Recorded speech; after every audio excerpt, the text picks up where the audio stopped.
Hey, I'd like to welcome you to another episode of Mission Matters. My name is Adam Torres, and if you'd like to apply to be a guest on the show, just head on over to missionmatters.com and click on Be Our Guest to Apply. All right, so today I am in beautiful downtown Los Angeles, and I'm at the Latinitude event. Let me tell you, I don't miss this event any year. I'm 2 years in, and I'll be here next year, the year after that, the year after that. I'm telling you, NAREP does an amazing job here. And my next guest is Yasmin. Yasmin, welcome to the show. Thank you for having me. All right, so have you been to Latinitude before? Is this your first year? Like, give me some history. I was here at Latinitude the very first year. I was a panelist. I think it was 2019. Get and this is my here. Second time. Yes. That's amazing. So, okay, I don't know how to say this, and you're the OG. Like, I'm the come on. OG. Yeah, Started with it. That's yes. what I'm saying. It's Latinitude. I can use that. I can use that vernacular. Absolutely.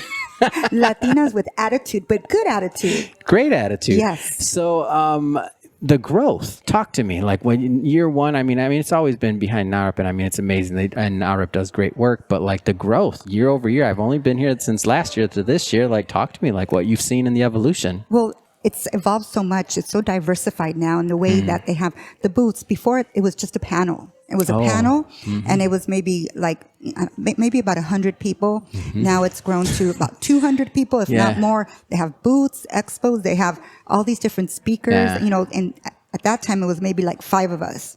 Now I think they have 25 or something. I am the keynote speaker today. Yeah. So I'm excited. Get into that. What are some of the things you're going to bring to the table? Well, they really wanted me to focus on our belief system as Latinas, on how we have sometimes our greatest limitations are our own beliefs, and how important it is to break through them. And I talk a lot about my story of, growing up in a dysfunctional family and how I was set up really to fail in everything that happened to me. But I reframed my experiences as gifts and to learn from them and grow. And I built upon them to build, entrepreneur ventures. I've authored 5 books on women and empowerment, and all because of the power of perspective.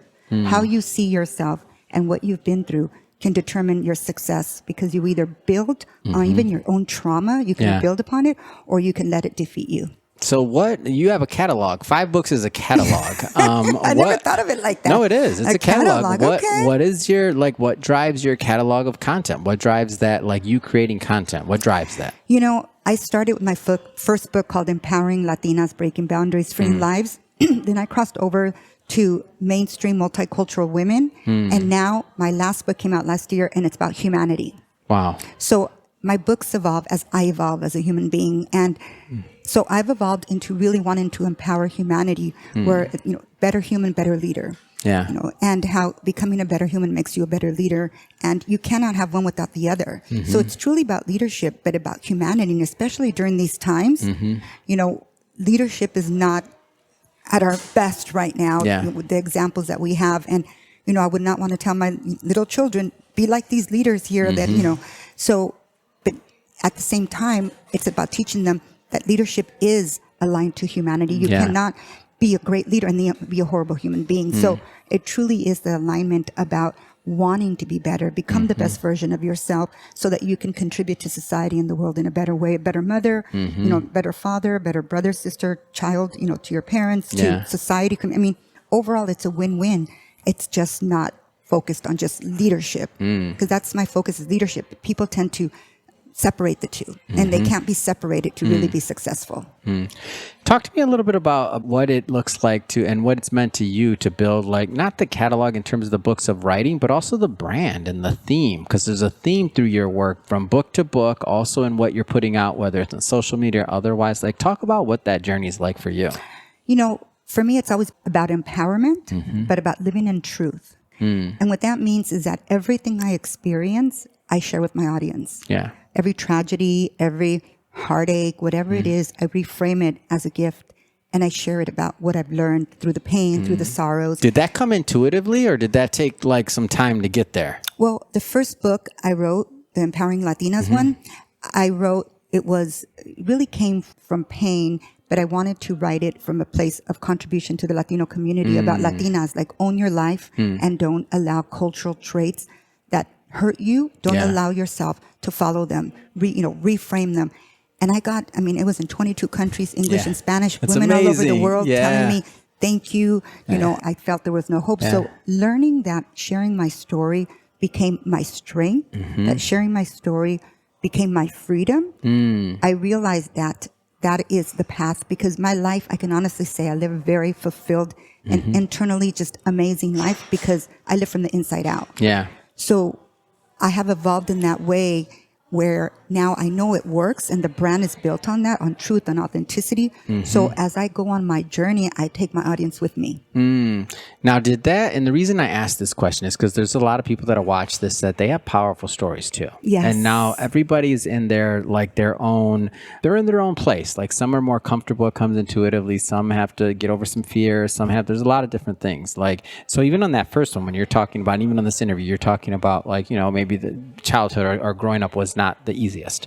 So that being said, like, how did you get over, or did you, maybe you didn't have that fear of sharing those stories? Because now obviously you've been doing this a long time, so it's intuitive. Like something happens, you understand the power of sharing your story and how you can help others with it.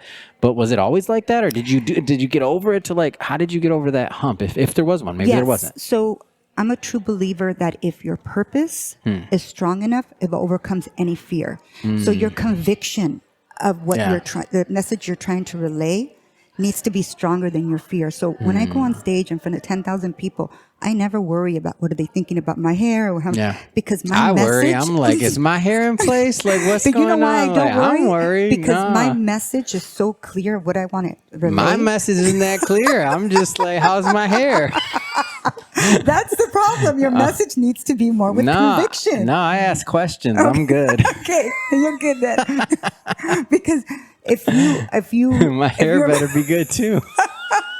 You know, of course I want my hair to look good too and stuff. I know. I'll just wait until you're saying it. I'm like, you better don't come on my show talking about you don't care about your hair. You care. Of course we care about there our you hair. Go. Okay, now you can continue. But it's not the most important part. All right, now you can continue. Okay. It's about the impact. Not even about the message, about the impact, but you want good hair with the impact. Thank you. Yes. Okay, it's not like an either or thing. No. You got to have both, because, you know, yeah, of course. No, looking good is very important to me. Okay. But I will go out without makeup and not have a problem with it too. Yeah. Not on a show though, but just out to the market. I got you. I'm just saying. I just couldn't let that one go.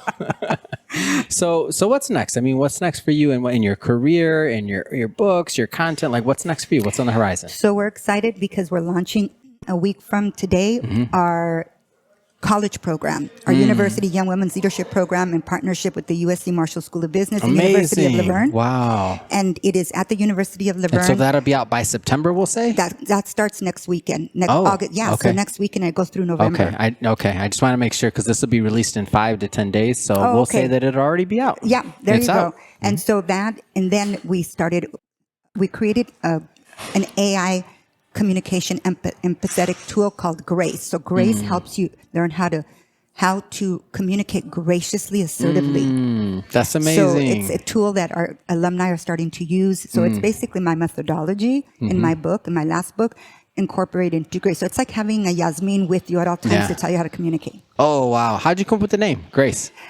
Because it's part of Gracious. Oh. Graciously Assertive. That's my latest book, the one from 2020, from last year. Graciously Assertive, how becoming a better human makes you a better leader. So the AI tool and coach is called Grace. I love it. And she's amazing. That was my mother. That was her name too. Yeah. So I'm a fan of Grace. I was like, what? Yeah, Beautiful. that's awesome. And so that's amazing. I love it. I love the content you're creating. I like the mission, obviously. Last thing I want you to do, I want you to look in the camera. How do people follow up? How do they connect? How do they digest your content, get some books? They can find me at Dr.